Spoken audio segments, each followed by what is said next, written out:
নমস্কার দর্শক বন্ধুরা, আশা করি যে আপনারা খুব ভালো আছেন। লাস্ট ভিডিওটা আপনাদের ভালো লেগেছে। তো যে প্রশ্নটা দিয়ে আমি এই ভিডিওটা শুরু করতে চাই সেটা হলো যে আপনারা হয়তো প্রায়ই লক্ষ্য করে থাকবেন যে যখন আমাদের জীবনে কোনো প্রবলেম হয়তো নেই, সবকিছু খুব ভালো চলছে, তখনও আমাদের মনটা না ছোট ছোট কারণে দুশ্চিন্তায় ভোগে। যেমন হঠাৎ করে আমাদের মনে হয় যে হয়তো কালকে আমার টাকা শেষ হয়ে যাবে, কি হবে, বা আমি যদি জীবনে ব্যর্থ হয়ে যাই লোকে কি বলবে। তো সেই কারণগুলো আসলে কোনোটাই সত্যি নয়, সেগুলো আমাদের মস্তিষ্ক প্রসূত ভাবনা। তো আগের দিন আমরা আলোচনা করেছিলাম, আরেকবার ছোট করে রিক্যাপ করে নিই। এই যে আমাদের সব ছোট ছোট কথাতে ভয় আসে, সেই ভয়ের মূল কারণটা কি? আমাদের যদি হঠাৎ করে খুব ভয় হয়ে যায় বা খুব টেনশন হয়, তখন আমাদের সেই মুহূর্তে সেই ভয়টাকে কাটাবার জন্য কি করা উচিত, আর দীর্ঘমেয়াদে আমাদের কি করলে আমাদের মনটা খুব ভালো থাকবে, তাহলে ছোট ছোট ব্যাপারে আমাদের সহজে ভয় আসবে না। আর যদিও সহজে ভয় আসে, তাহলে সেটা কিছুক্ষণের মধ্যে চলে যাবে। যদি কারোর সেটাকে কাটাতে খুবই প্রবলেম হয়, তাহলে ধরুন যে আগে যেটা নিয়ে আমরা এক সপ্তাহ ভাবতাম, সেটা হয়তো নিয়ে আমরা একদিন ভাববো।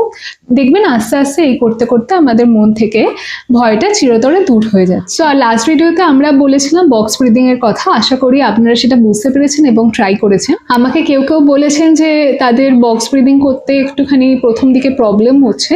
তো অ্যাকচুয়ালি এটা কিন্তু আমারও হতো। তো আজকে আপনাদের আরেকটা সহজ ব্রিদিং টেকনিক বলছি, নাম হচ্ছে ট্রায়াঙ্গুলার ব্রিদিং।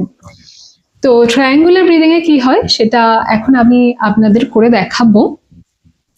প্রথমে শিরদাঁড়া সোজা করে বসবেন, দিয়ে চোখ বন্ধ করতে পারেন বা নাও করতে পারেন। চোখ বন্ধ করলে কি হয় যে আমাদের মনের যে ফোকাসটা সেটা হচ্ছে ব্রিদিং এর দিকেই থাকে, তো মনে উল্টোপাল্টা চিন্তাগুলো আসে না সেই মুহূর্তে। তো চোখ বন্ধ করবেন, দিয়ে নিঃশ্বাস নেবেন। 1 2 3 4, দিয়ে হোল্ড করবেন।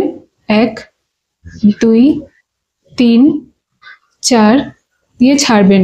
1 2 3 4, দিয়ে আবার নিঃশ্বাস নেবেন। 1 2 3 4, দিয়ে হোল্ড করবেন। 1 2 3 4, দিয়ে ছাড়বেন। 1 2 3 4। তো এই যে ট্রায়াঙ্গেলের মতো যে একটা আমরা নিঃশ্বাস প্রশ্বাস পদ্ধতি করছি, প্রথমে 4 সেকেন্ড নিঃশ্বাস নিচ্ছি, 4 সেকেন্ড নিঃশ্বাস হোল্ড করছি, 4 সেকেন্ড নিঃশ্বাস ছাড়ছি, আবার 4 সেকেন্ড নিচ্ছি, হোল্ড করছি, আবার ছাড়ছি। এইভাবে আপনারা সেটাকে 10 বার রিপিট করবেন। তো যদি কারোর মনে হয় যে 4 সেকেন্ড নিতে বা ছাড়তে তাতেও প্রবলেম হচ্ছে, তো আপনারা 3 সেকেন্ড করেও করতে পারেন। তার মানে ধরুন 3 সেকেন্ড নিঃশ্বাস নিলেন, 3 সেকেন্ড হোল্ড করলেন, 3 সেকেন্ড ছাড়লেন। মনে রাখবেন যে যতটা আপনারা নিঃশ্বাস নিচ্ছেন, যত সময় ধরে নিঃশ্বাস নিচ্ছেন, সেইটাই সময় ধরে আপনারা নিঃশ্বাসটা চেপে রাখছেন, সেই সময় ধরে আপনারা নিঃশ্বাসটা ছাড়ছেন। তো এই ব্রিদিং টেকনিক অ্যাকচুয়ালি করবার ফলে কি হয় যে আমাদের মনটা আস্তে আস্তে শান্ত হয়ে যায়। আর যদি ট্রায়াঙ্গুলার ব্রিদিং করতেও প্রবলেম হয়, তাহলে আপনারা খুব জোরে একবার নিঃশ্বাস নেবেন, দিয়ে মুখ দিয়ে ছাড়বেন।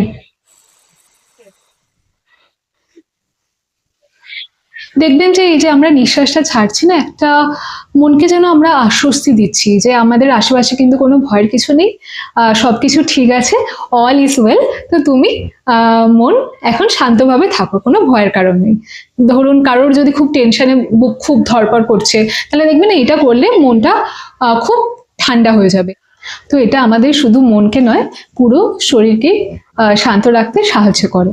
আর একটা মজার তথ্য দিই, সেটা হলো যে জানেন কি, এই যে ব্রিদিং টেকনিক বা এই যে নিঃশ্বাস প্রশ্বাস নেওয়া, সেটা কিন্তু আমাদের প্রাচীনকালে বিভিন্ন মুনি ঋষিরাও কিন্তু অভ্যাস করতেন। তো যত মানে ওনারা বলেছেন যে আপনারা যত বেশিক্ষণ ধরে নিঃশ্বাস নেবেন বা বেশিক্ষণ ধরে নিঃশ্বাস ছাড়বেন, তত কিন্তু আপনাদের কর্মদক্ষতা আর আয়ু কিন্তু বাড়বে। এটা কেন হয়? কারণ আমরা দেখবেন যে যখন আমরা ভয় পাচ্ছি তাহলে দেখবেন যে আমরা না নিঃশ্বাস প্রশ্বাস খুব পাতলা হয়ে যায়। তার মানে যা দেখবেন একটু লক্ষ্য করে যে আমরা না নিঃশ্বাসটা ঠিকভাবে নিতে পারছি না, যেন নিঃশ্বাসটা কোথাও গিয়ে আটকে যাচ্ছে। তো তখনই আপনারা বুঝতে পারবেন যে আমাদের মনে খুবই ভয় হয়েছে। তখন একটুখানি কোথাও বসে এই নিঃশ্বাস প্রশ্বাসের টেকনিকটা আপনারা প্র্যাকটিস করবেন, আস্তে আস্তে দেখবেন শরীরটা শান্ত হয়ে গেছে। তো এই ব্রিদিং টেকনিক জিনিসটার কথা আমি প্রথম জানতে পেরেছিলাম অটোবায়োগ্রাফি অফ আ ইয়োগী বইটা পড়ে। তো উনি স্বামী যোগানন্দ খুব ভালোভাবে দেখিয়েছেন যে এই শ্বাস নিয়ন্ত্রণের যে পদ্ধতিটা সেটা প্রাচীনকালে মুনি ঋষিরা খুব ভালোভাবেই জানতেন এবং তারা এই পদ্ধতিটাকে মন নিয়ন্ত্রণের একটি খুব শক্তিশালী ব্যবস্থা হিসেবে তারা নিজেদের জীবনে প্রয়োগ করেছিলেন। আরেকটা মজার ব্যাপার আমি দিই, সেটা হচ্ছে যে আপনারা জানেন নিশ্চয়ই যে অ্যাপেল যে ফোনটার তার যে মালিক স্টিভ জবস, তিনিও কিন্তু এই অটোবায়োগ্রাফি অফ ইয়োগী বইটা উনি পড়েছেন এবং তিনি তার মনের ফোকাস বাড়াবার জন্য বা জীবনটাকে আরো শান্ত বা ভালো করবার জন্য কিন্তু তিনি বইটা নিয়মিত পড়তেন, তার আইপ্যাডে উনি ডাউনলোড করে রেখেছিলেন।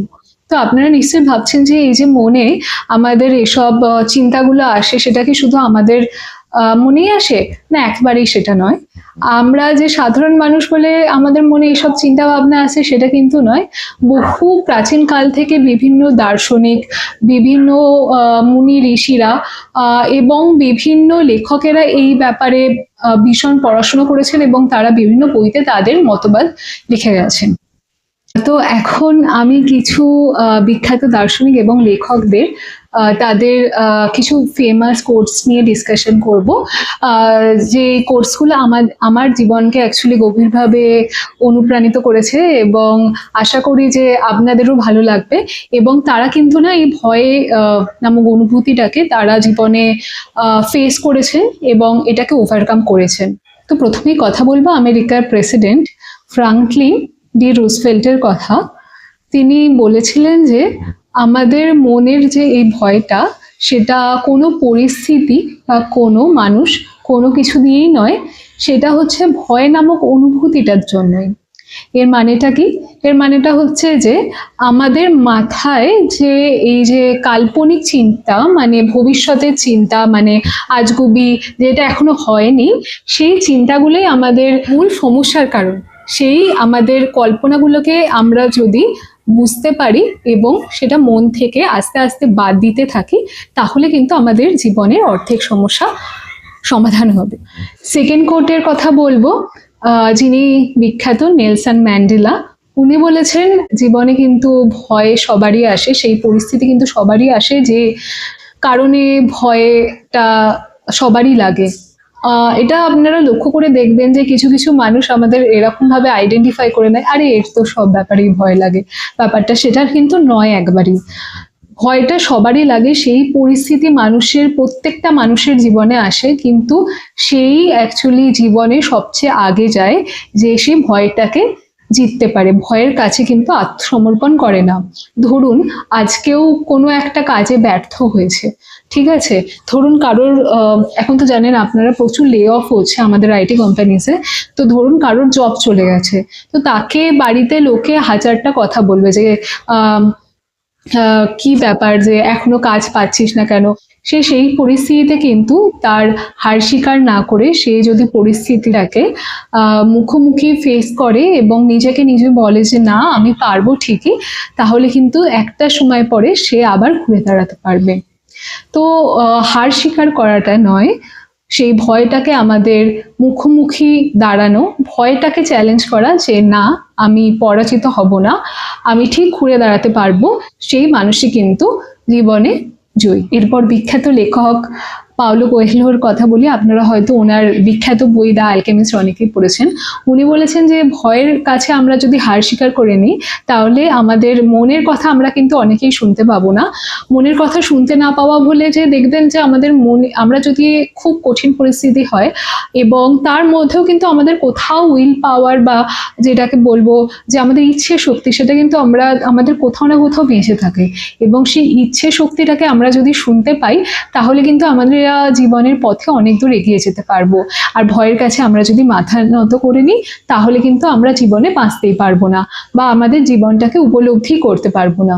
তো উনি বলতে চাইছেন যে ভয় কিন্তু আমাদের স্বপ্নগুলোকে মেরে ফেলে, এবং আমরা জীবনে যা করতে চাই ভয় কিন্তু সেটা করতে দেয় না। তো এই ভয়ের কাছে মাথা নত না করে আমাদের জীবনে বেঁচে থাকবার জন্য আমাদের লড়াই করে চলা উচিত। এরপর বলবো আমি জিম মরিসনের কথা। তো উনি বলেছেন যে আমাদের জীবনে যখনই সেই ভয়ের পরিস্থিতি আসবে, সেই ভয়ের পরিস্থিতিতে কিন্তু আমাদের মুখ লুকিয়ে পালালে হবে না। মুখ লুকিয়ে পালানো বলতে ধরুন যে আপনারা কোনো একটা কাজ করতে চাইছেন এবং সেটাতে আপনাদের বারবার মনে হচ্ছে যে আমি কিন্তু পারবো না সেটা। আমি ধরুন কেউ একটা কিছু এন্ট্রান্স টেস্ট দেবে বলছে, এবং তার সেই প্রিপারেশন করবার আগে মনে হচ্ছে বারবার না, আমি অত ট্যালেন্টেড নই যে আমি এই এন্ট্রান্স টেস্টটা ক্র্যাক করতে পারবো। তাহলে সে ভয়ের কাছে আগেই কিন্তু মাথা নত করে নিচ্ছে। তো ভয়ের সামনে আপনারা সবসময় মুখোমুখি দাঁড়াবেন, ভয়কে বলবেন না আমি এটা পারবো, তাহলে কিন্তু আপনারা জীবনে সফল হবেন। আপনারা যদি বিকাশ দিব্যা কীর্তির আপনারা ভিডিও দেখেন, উনি দৃষ্টি আইএএস এ পড়ান, তো উনি খুব ভালো এরকম ধরনের অনেক ফিলোসফির কথা বলেন, এবং উনি বলেছেন যে যেই মুহূর্তে আপনি ভয়ের সাথে লড়তে পারবেন সেটাই কিন্তু আপনার জীবনের শেষ পরীক্ষা। এরপরে যতই ভয় আসুক এরকম ভাববেন না যে এই যে ভয়টা এলো সেটাতে আমি যদি লড়ে নিই তাহলে আমার জীবনে কোনোদিনও ভয় আসবে না, এরকম কিন্তু হয় না। প্রত্যেকটা মানুষের জীবনটাই হচ্ছে মানে সুখ দুঃখের সাগর, যেটাকে বলে যে কখনো সুখ আসবে কখনো দুঃখ আসবে, এটা কন্টিনিউয়াসলি চলতেই থাকবে। তো একবার যদি আপনারা ফাইট করতে শিখে যান, তো পরের বার যতই দুঃখ আসুক না কেন, তো আপনারা ভয়ে কিন্তু মুখ লুকিয়ে থাকবেন না বা আপনারা ডিপ্রেসড হবেন না, তো জীবনে ভালো থাকবেন। তো ভালো থাকাটাই অ্যাকচুয়ালি আমাদের জীবনের মূল উদ্দেশ্য। এরপর আমি বলবো যে মার্কাস অরেলিসের কথা, যিনি মেডিটেশন বইটা লিখেছেন। তো উনি বলেছেন যে মেন আমাদের জীবনের ভয়ে এটা নয় যে আমরা ভয় না পাই, মেন এটা ভয় যে আমরা যদি বাঁচতেই না শিখি।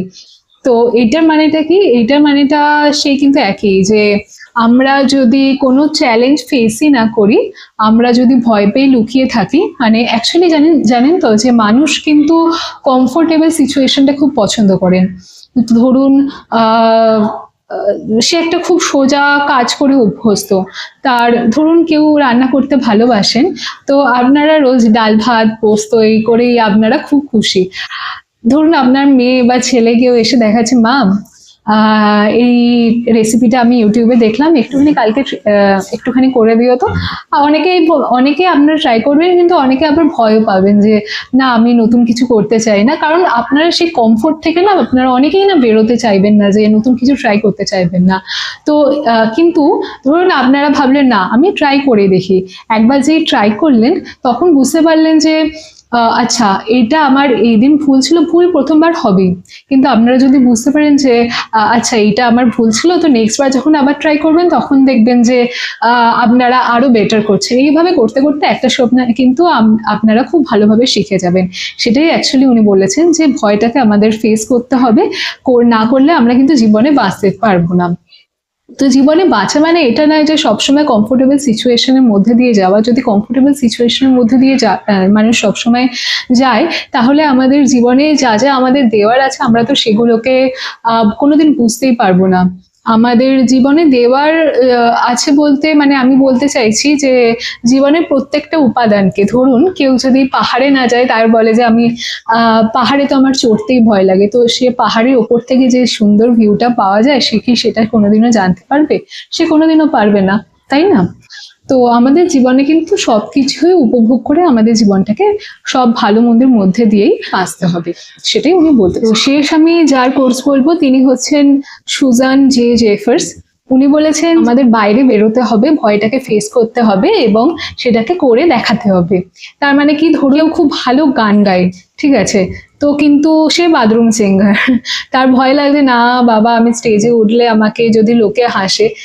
তো হয়তো তার মধ্যে সেই পোটেনশিয়ালটা আছে যে, কিন্তু মানে সে ভয়ে সেটা করতেই পারলো না। কেউ হয়তো সাঁতার খুব ভালো কাটে, কিন্তু সে সাঁতারে কম্পিটিশনে নামই লেখালো না, সেই কিন্তু হেরে যাওয়ার ভয়ে বা আহ লোক হাসির ভয়ে, লোকে কি বলবে সেটা ভয় পেয়ে পিছিয়ে যাওয়া, এই জিনিসটা কিন্তু একদমই করা উচিত নয়।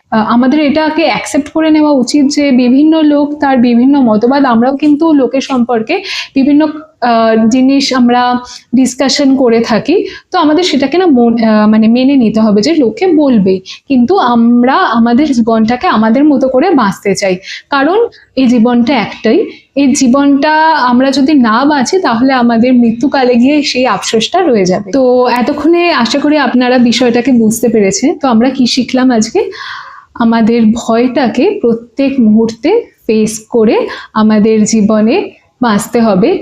আমাদের জীবনে এরকম সিচুয়েশন কোনোদিনই আসবে না যে খুব স্মুথলি কাটছে, মানে আমাদের জীবনে কোনো এরকম সিচুয়েশন আসবে না যে ভয় একবারেই নেই, এরকম হবে না। প্রত্যেকটা মানুষই জীবনে স্ট্রাগল করে বাঁচে, আর আমরা যদি এই স্ট্রাগলে আমরা যদি ভালো থাকতে পারি, আমাদের জীবনটা কিন্তু খুব সুন্দরভাবে কাটবে।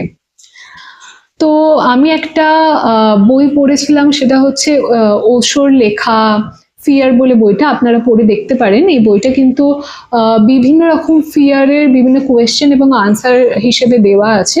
মানুষের ধরুন যে মৃত্যু নিয়ে ভয় হয় বা বিভিন্ন ভয় হয়, সেটা নিয়ে দেওয়া আছে। তো আপনাদের পড়ে কিন্তু অনেকটা আপনারা বুঝতে পারবেন। তো আজকের ভিডিওটা যদি আপনাদের ভাবাতে বাধ্য করে যে আমি যেটা ভাবছি সেটা কি ঠিক কিনা, সেটা কি আদৌ কাল্পনিক কোনো একটা চিন্তা কিনা, আমি আদৌ বর্তমানে বাঁচছি কিনা, আমি ভবিষ্যতের কথা ভাবছি কন্টিনিউয়াসলি বা পাস্টের নিয়ে ভাবছি।